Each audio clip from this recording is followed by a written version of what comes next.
mais aussi la reconstruction de la cathédrale Notre-Dame de Paris, qui à 5 ans avait été dévastée par un incendie terrible qui avait ému le monde entier.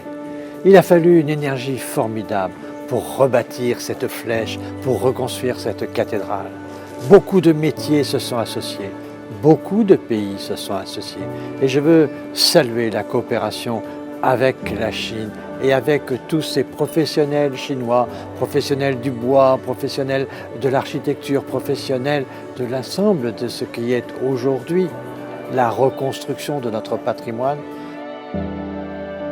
Depuis la Chine jusqu'à l'Amérique du Sud, en passant évidemment par la France, tout le monde s'est senti pétrifié devant un monument immense du patrimoine mondial qui risquait de disparaître.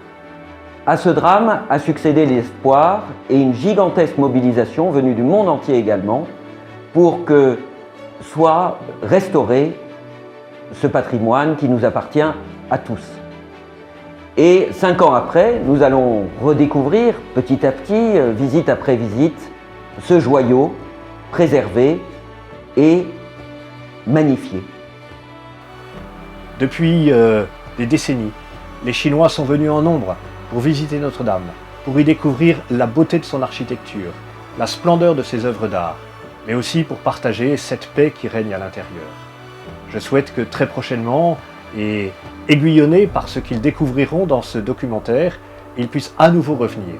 Comme recteur de cette cathédrale, responsable de son aménagement et de son fonctionnement, je souhaite la bienvenue à tous ceux qui viendront et j'invite tous ceux qui le peuvent à s'émerveiller avec nous de la beauté retrouvée de Notre-Dame de Paris. Le patrimoine, c'est fragile.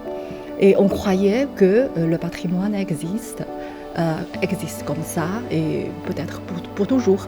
Mais en réalité, ils sont menacés.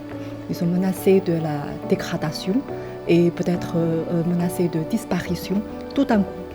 Et le patrimoine mondial, c'est un héritage du passé dont nous profitons aujourd'hui et que nous allons transmettre aux générations futures à venir.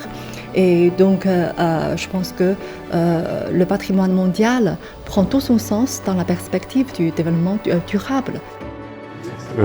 C'est quand on achève de couvrir une couverture en plomb avec des milliers de tables de plomb et des ornements en plomb qu'il a fallu mouler un par un, c'est des chantiers, voilà, des étapes essentielles. Donc, dans cette dernière ligne droite où nous sommes maintenant, il y a une forme de pression, mais pas de stress du tout. Et il y a plutôt le sentiment de fierté et de joie de tout ce travail accompli et de confiance par rapport à l'échéance qui nous attend maintenant dans un peu plus de 3 semaines.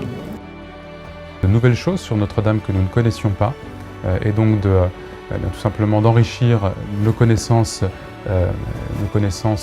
mutuelles, nos connaissances collectives sur la façon dont les bâtiments étaient créés à cette époque et de pouvoir en tirer des leçons qui servent au-delà du cas de Notre-Dame et au-delà de la France. Et donc nous sommes évidemment ravis de pouvoir partager ce savoir-faire avec d'autres pays, avec d'autres artisans, ingénieurs, scientifiques en France, à l'étranger, évidemment en Chine. Notre-Dame en est un symbole parce que en cette année franco-chinoise du tourisme culturel, nous en avons fait quelque part l'emblème de notre coopération.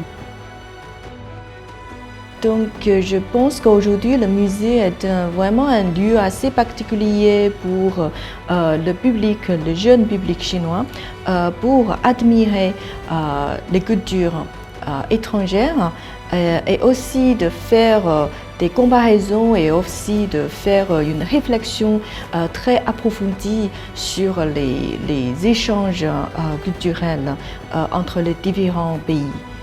Donc bien sûr, nous avons à part les expositions, nous avons beaucoup d'activités pédagogiques et des symposiums et aussi des salons autour de différents sujets très intéressants qui sont gratuits pour le public.